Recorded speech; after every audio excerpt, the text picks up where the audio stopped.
rarely get a chance to build a national museum, but one that is about issues that have divided us, issues that really still, as we see in our community, still causes the tension between us.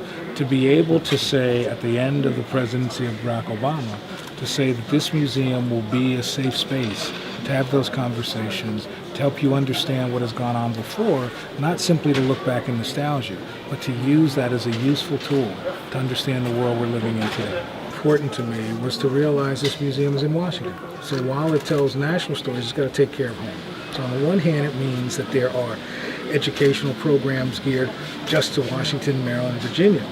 But it also means, what are those stories that we can tell?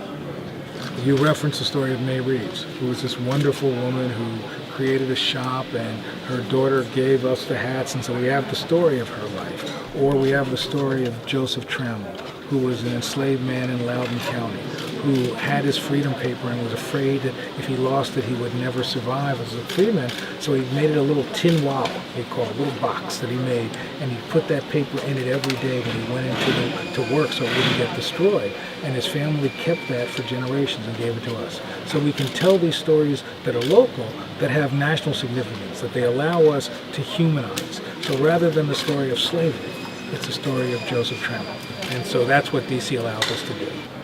You can't understand resiliency and strength without understanding the travails, right? So what we wanted to do was find the right tension.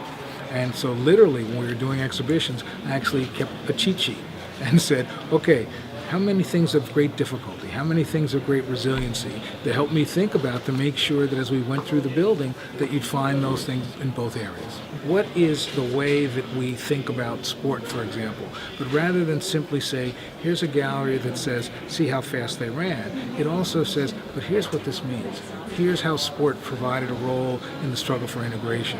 So that in essence what we tried to do is give people different ways in. Somebody may want to come in through the politics. Somebody may want to go in through the military experience. So we're really trying to frame it in a way that the broadest possible audience can see themselves, find interest, and be engaged by it.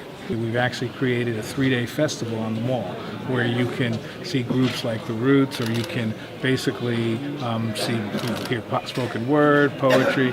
So we want to create a celebration. So even if the museum isn't open or you're not in, you can really enjoy the strength of this culture.